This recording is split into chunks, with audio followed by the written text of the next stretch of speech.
Hey there, I'm James, and this is a quick video teaching you how to use Twine. I recommend that for the videos about the sort of how-to videos on Twine that you follow along and do the things that I'm doing as I do it.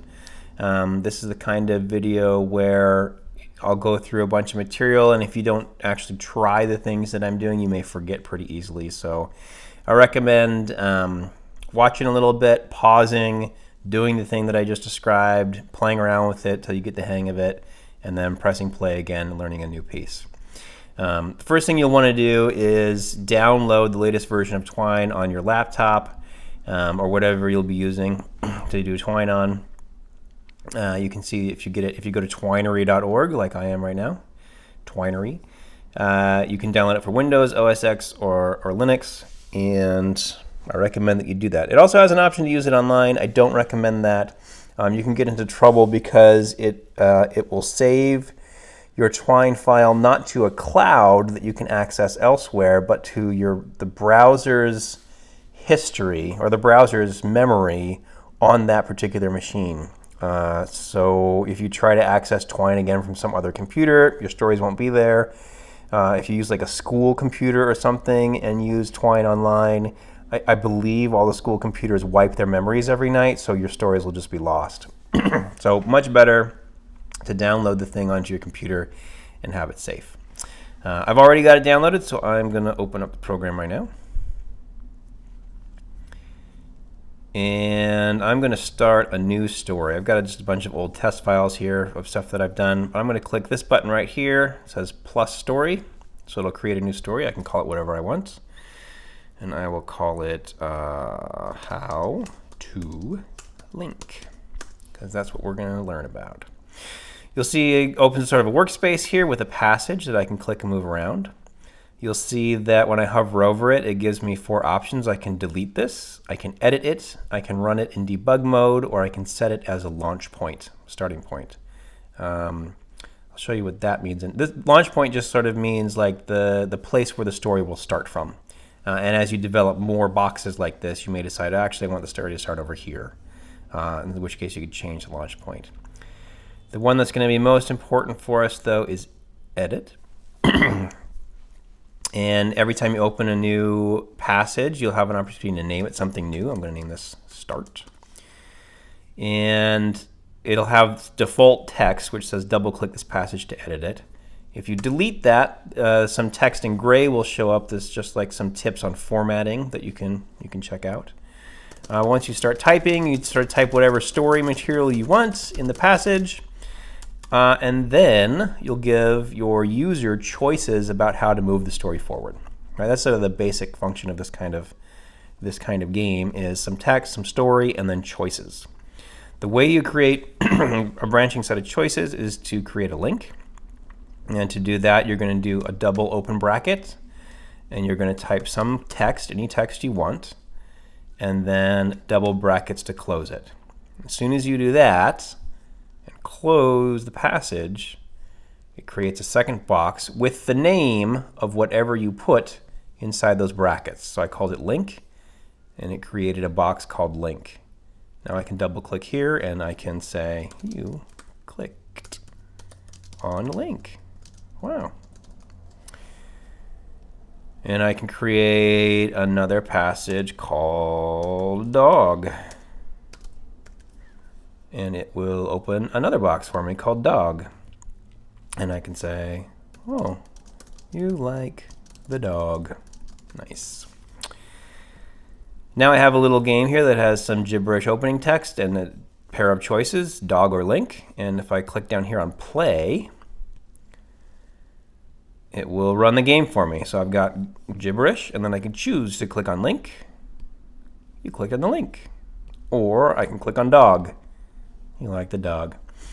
I think you can see already this is pretty simple and powerful. As you start creating more and more links with different story content, you'll have a branching narrative that can get quite big, right? You can sort of have a bunch of different kinds of choices for your player to go through your story in different ways, right? That's the idea. Now, a couple more things about how to create links. Sometimes you want to do something like this. You are now in the kitchen. And you want to give the player the option to go to the basement, right? Now it's going to create a passage called go to the basement, which is fine. There's nothing wrong with that. But you might later want to refer to this passage. You might want another box to link to this passage called go to the basement.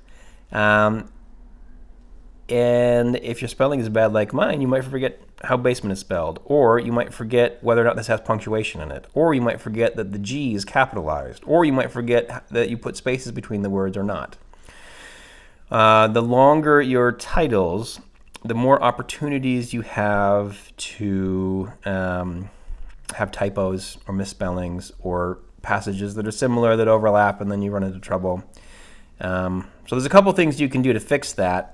Instead of using the whole passage as the link, you could just say basement, and now you'll have a box called basement that you go to instead, which is a little bit easier to remember. Or, bring this back down, or you can use the whole passage as go to the basement, and then right after the word basement, here, let's delete these, you can put a pipe. And a pipe, this button here, is the backslash button. It's probably right underneath your delete key. If you hit shift backslash, it creates one of these pipes. You can create a pipe, and then you can call the passage anything you want. So let's call this monster, because there's going to be a monster in the basement. Now this structure says that give the player this choice, and when they take it, send them to a passage called this. Whatever's after the pipe will be the link that they go to, the passage name that they go to. Whatever's before the pipe will be the name of the link that they click. I'll show you how that works. So we're going to play the game. We're going to click on link. Clicked on link. You're in the kitchen. We want to go to the basement, and it's going to take us to a passage. It's going to take us to a passage called monster. Oh no, you see a monster. Let's play through that one more time. So link, basement, the monster, right? This little trick of using a pipe may not come in handy at first, but as you end up with longer choices, longer text that you want the player to be able to click on, I think it will help you simplify your passage names, and also help you, if you develop a system around this, will help you sort of streamline your development, especially for bigger stories. So keep that in mind.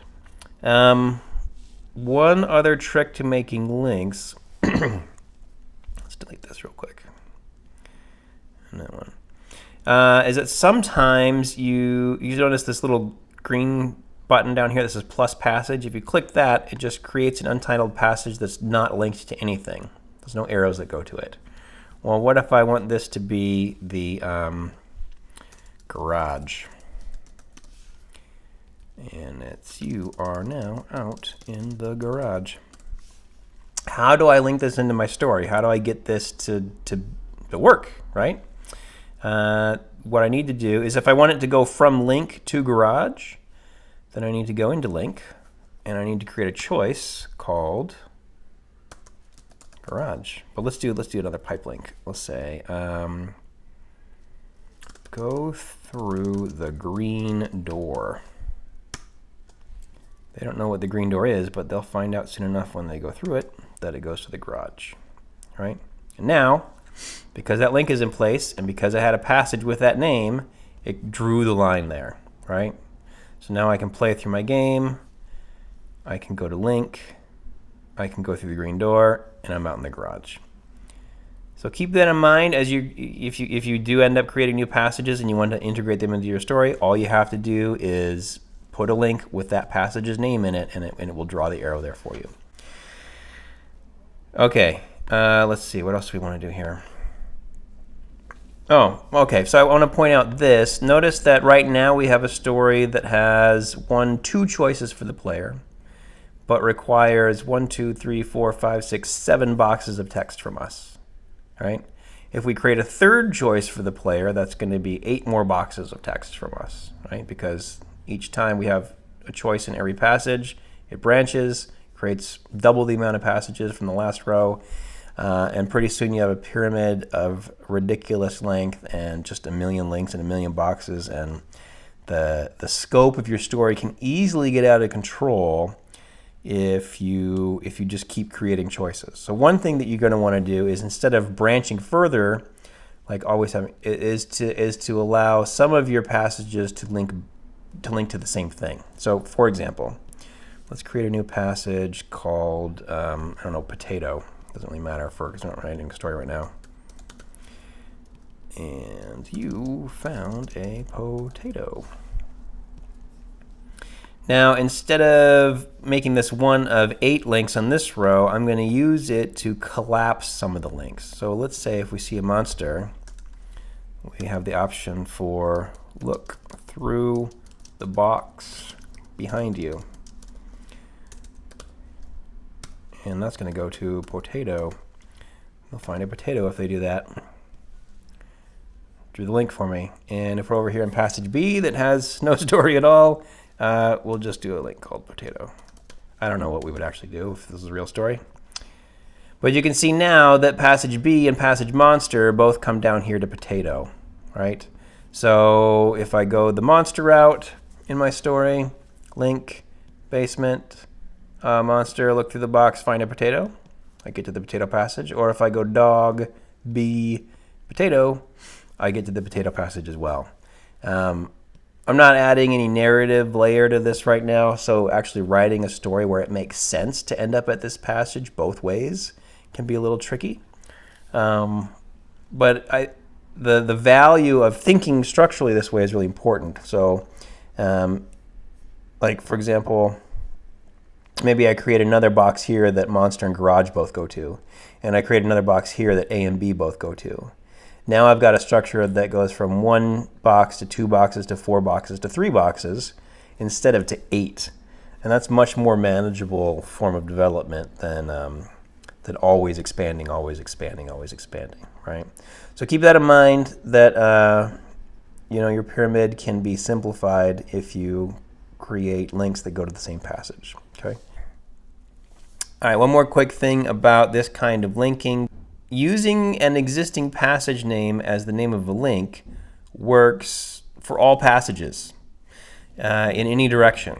So for example, if I wanted B here to link not just to potato, but back to the start passage, then I would want to be careful about my spelling here. Notice it's capital S start, not lowercase s start. So I want capital S start, so it doesn't create a new passage. And look at that, it draws a little line for me right to the start. So, and vice versa, if I want to be able to go to B from the start, then I just add the link, and there it is. You can see that the arrow now goes both ways, which means I can go from here to here and back again. So any existing passage can be linked to just by using its name as the text of your link, right? As the link text in your link. That is it for this video. Make sure that you know how to do basic links like our potato link here, and also piped links like this one here, and that you know how to create a passage and make multiple links go to the same thing. Okay, that's it. In the next video, we'll talk about something a little more advanced. Thanks.